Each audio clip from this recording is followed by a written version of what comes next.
At Thursday's BBC Question Time event, Keir Starmer took heat for his dishonesty about Jeremy Corbyn. You said he would make a great Prime Minister. Did you mean it, or did you have your fingers crossed behind your back? Look, I didn't think we would win that election. You said that, but irrespective of that, you said he'd make a great Prime Minister. Did you mean it? It wasn't a question that really arose because I didn't think we were going to win the election. And now, but we all heard you. We all heard you saying he would be a great Prime Minister. That was your way of telling the people here, vote for him. Did you not mean that? I was campaigning for the Labour Party. And I'm glad I did. But you also campaigned for Jeremy Corbyn to be Prime Minister. I was campaigning for the Labour Party. I was a Labour politician. I wanted to be elected or re-elected, and I wanted good colleagues to be re-elected. Just answer this, Some of the people around the shadow cabinet table were people whose seats were saved because we campaigned hard for the Labour Party. Just answer this yes or no. When you said Jeremy Corbyn would make a good Prime Minister, did you mean it? Look, he would be a better Prime Minister. Well, look what we got, Boris Johnson. A man who made massive promises, didn't keep them, and then had to leave Parliament in disgrace. Did you think he'd make a great, not even just a great Prime Minister? I didn't think we were in a position to win that election. And the more I look at the preparation we've now done... That's not an answer. The more I look at the preparation we've now done, the more convinced I am about that. Emma, where are you? What do you think of that? I'm not convinced. It leaves me with the same question about integrity and trust that I had with the clown called Boris Johnson. And also, now, don't hold back, Emma, obviously. I would like to vote for someone that I can trust. She would like to vote for someone she can trust. Well, can you trust Keir Starmer? Well, it's pretty clear that it's not just Corbyn who's been a victim of Starmer's dramatic U-turns. Now, exclusive footage shared with Novara Media shows how Keir Starmer spoke about Faiza Shaheen in 2019.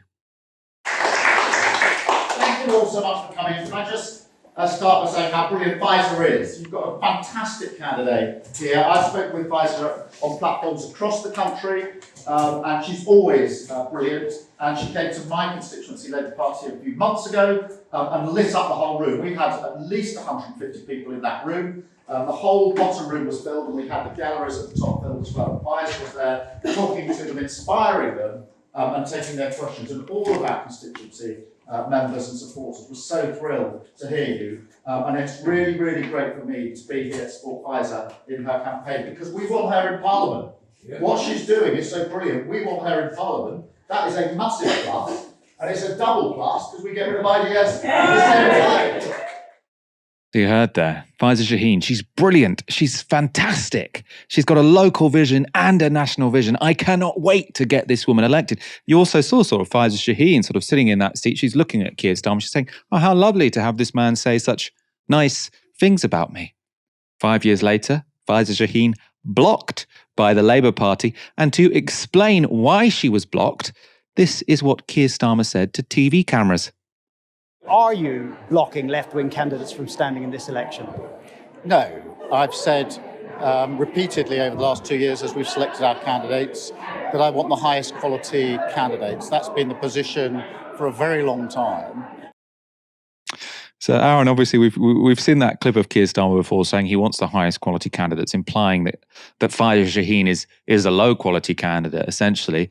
What's new is this video of him saying that she's pretty much the best candidate he could have possibly imagined. Like, I've never seen a more enthusiastic speech about a political candidate than Keir Starmer talking about Faiza Shaheen. Suddenly, 5 years later, oh, yeah, she's just not high quality, really. Doesn't make the grade.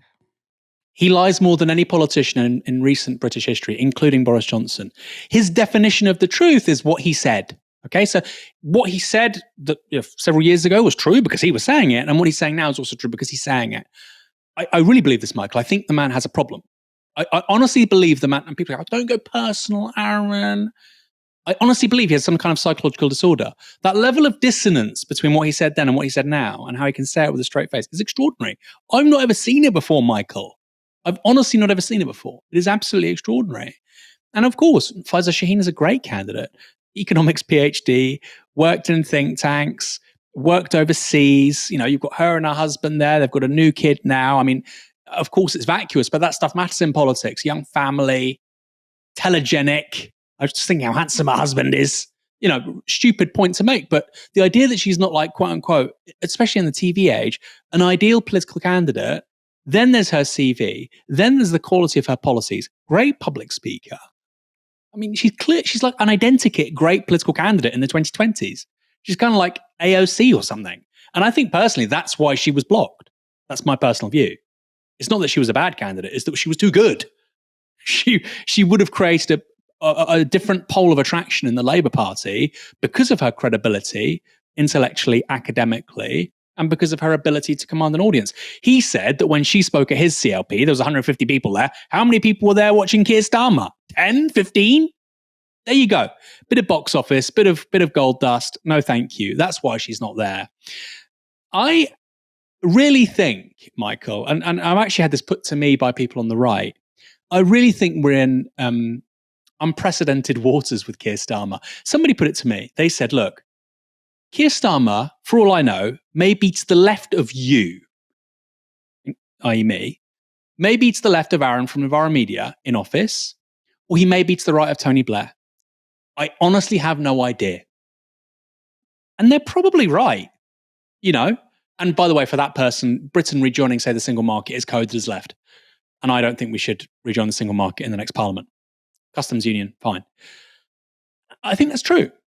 I genuinely think that's true. And we've never been in a situation before where a prime minister, regardless of the majority he gets, we have no idea where he's going to sit.